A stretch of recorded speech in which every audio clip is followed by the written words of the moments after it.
about the Catena Nicasia wine 2021. It's a single vineyard, but you know the wine better than me. I think so. I think so. Ernesto, it's your time. Gracias, Joaquin. Thank you. Pleasure to be here, telling a little bit about the history inside each of our wines. It's great to not only to taste the colleagues' wines, but also to understand what they think about each of their wines. Gerard, you don't sound Argentinian, but we all know that you cheered for Argentina in the World Cup final. We know where you live. So Nicasia Vineyard is a great, has a great history. It started back in 2004. I remember being part of a very interesting moment. I've been working with the Catena family since 2002, and in 2004 we were making the blend of our iconic Bordeaux blend, Catena Zapata, which is a blend of Cabernet Sauvignon and Malbec. And I remember the moment, that moment, Laura and Alejandro talking about these two special Malbecs, two special vineyards called Nicasia and Adriana, from Altamira and from Gualtadari, trying to convince Nicolas that they should put some more Malbec because those Malbecs were beautiful. Trying to convince Nicolas to increase the percentage of Malbec on the blend, always predominantly Cabernet. And finally, it was a short discussion because Nicolas said, keep my boy like I wanted, like I like the Bordeaux style. But if you really believe that there is something special about these two vineyards, do something about it. And actually, 2004 was the first vintage of Nicasia Vineyard, this wine. Adriana Vineyard, who then split in parcels, the different Adriana Vineyard, Vino de Parcelas, 5 different wines. And our Malbec Argentino was also born in 2004, the first vintage. So he closed one door, but he actually opened three doors in that same year. What could I say about the vineyard? It's also talking about me personally. My first job in Catena was to measure homogeneity, how much even were the vineyards. And Nicasia was definitely my worst job because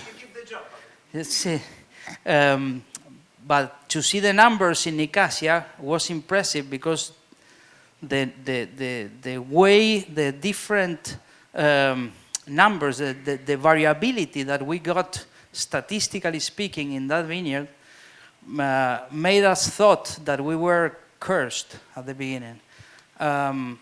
But at that moment, we decided to start making all those different sections, different parts of the vineyard, to start winemaking them separately. And at the beginning, we thought that our job was to make all these different parts of the vineyard to be even. So slow down the vigorous vines and increase the vigor in the weaker vines.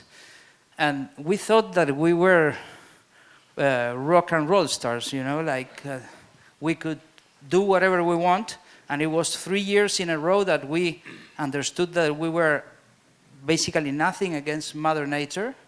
And we understood that our job was to identify the differences and treat them as they deserve. So finally, Nicasia Vineyard, I like to say that it's a wine of 1,000 wines, 1,000 different wines.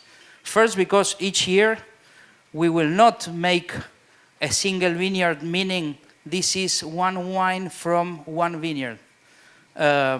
We pick at different moments, we pick all these different sections. Fortunately, we have 2 beauties in Mendoza and specifically in this vineyard.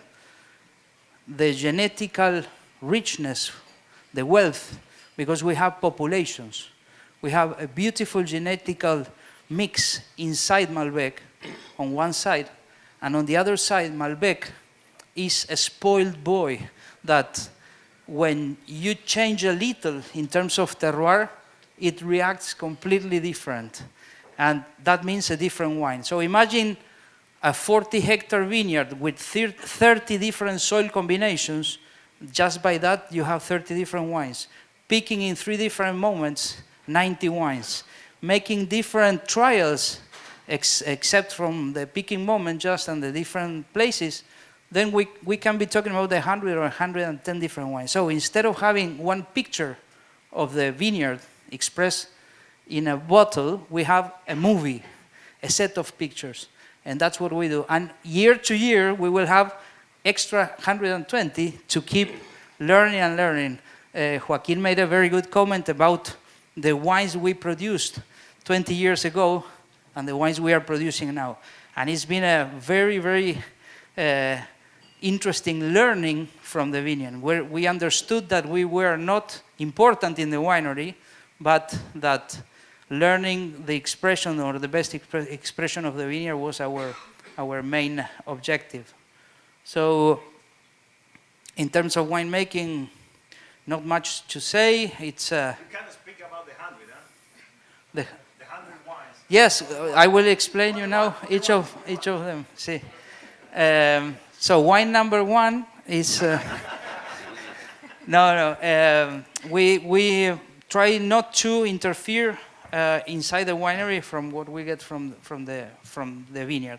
And Altamira, this GI that Joaquin explained, is very interesting because it's south of Uco Valley, so it's a cool region, altitude about 1100, that will be around the 4,000 feet.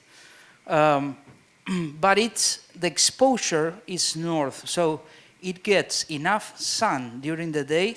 Malbec loves that, but at the same time, it's a very cold area. So it combines beautiful ripeness with a lot of freshness and texture. We call the Malbec from Altamira the muscle, the structure, the skeleton of Malbec. And that's what we try to show in Nicasia. Thank you very much. Gracias, Joaquín.